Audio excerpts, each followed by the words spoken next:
Hello students, good morning. Class 10th, subject physics. और आज का हमारा टॉपिक है इलेक्ट्रिक मोटर। लेकिन उससे पहले हम आज के थॉट की बात कर लेते हैं। थॉट है, bad times have scientific value, these are occasions to a good learner would not miss.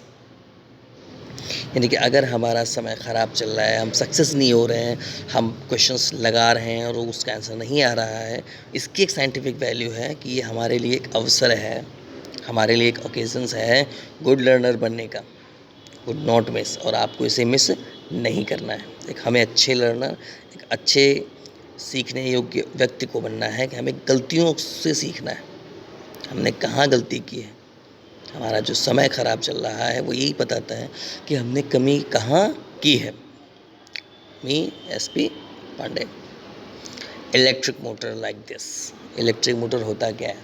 तो सबसे पहले मैं बता दूं कि इलेक्ट्रिक मोटर एक ऐसी डिवाइस है जो इस टाइम हर जगह पाई जाती है। आप टॉयज़ में ले लीजिए, आप फैंस में ले लीजिए, आप कूलर पे ले लीजिए, इलेक्ट्रिक मोटर का यूजेस होता है। इलेक्ट्रिक मोटर करती क्या है?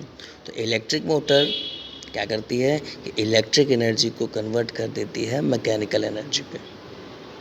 जैसे ही आप इस मोटर पे करंट को फ्लो करेंगे, करंट जो है फ्लो होते ही इलेक्ट्रिक एनर्जी कन्वर्ट हो जाएगी मैकेनिकल एनर्जी में। अगर हम प्रिंसिपल की बात कर लें, the principle of electric motor is based on that current carrying conductor produce a magnetic field around it.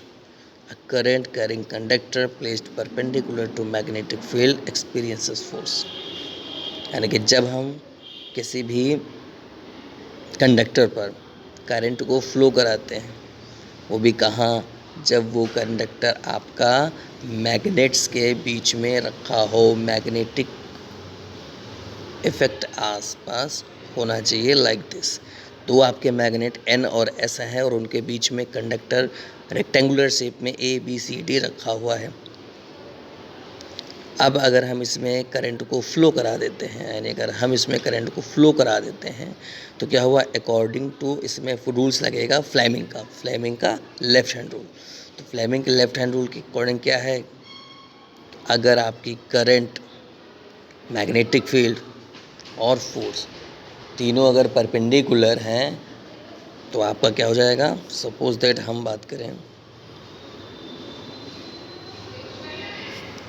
अगर करंट आपका इस डायरेक्शन पे काम कर रहा है, ये इस डायरेक्शन पे काम कर रहा है और ये इस डायरेक्शन पे काम कर रहा है, तो अगर हम करंट की जो उंगली होती है मैग्नेटिक फील्ड में, यानी कि हम बात करें मिडिल फिंगर को, अगर हम इस डायरेक्शन पर रख लें तो इट मीन्स क्या हो जाएगा कि आपकी करंट आपका इस डायरेक्शन पे हो जाएगा, तो मैग्नेटिक फील्ड आपकी इस डायरेक्शन पे हो जाएगी।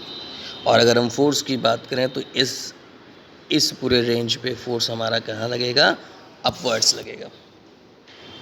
लेकिन अगर हम बात कर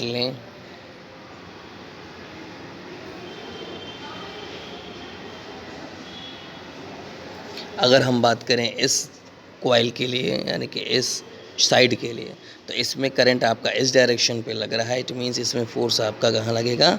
डाउनवर्ड्स लगेगा। फोर्स आपका डाउनवर्ड्स लगेगा।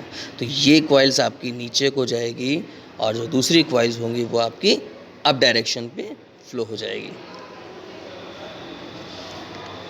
और ये मूविंग डायरेक्शन पे आ जाएगा। वर्किंग की बात कर लें तो जब हम इलेक्ट्रिक करंट रेक्टेंगुलर कॉइल में हम फ्लो करते हैं तो करंट क्या प्रोड्यूस करता है कि मैग्नेटिक फील्ड प्रोड्यूस कर देता है कॉइल के अराउंड पे। मैग्नेटिक फील्ड प्रोड्यूस कर देती है आपका फोर्स, और फोर्स की वजह से जो आपकी कॉइल्स है वो डायरेक्शन पे मूव करने लगती है। तो ये फिगर आप देख लीजिएगा, इस टाइप के फिगर आपको बनाने हैं जिसमें एक मैग्नेटिक फील्ड है, फोर्स है, कार्बन है, ब्रश हैं।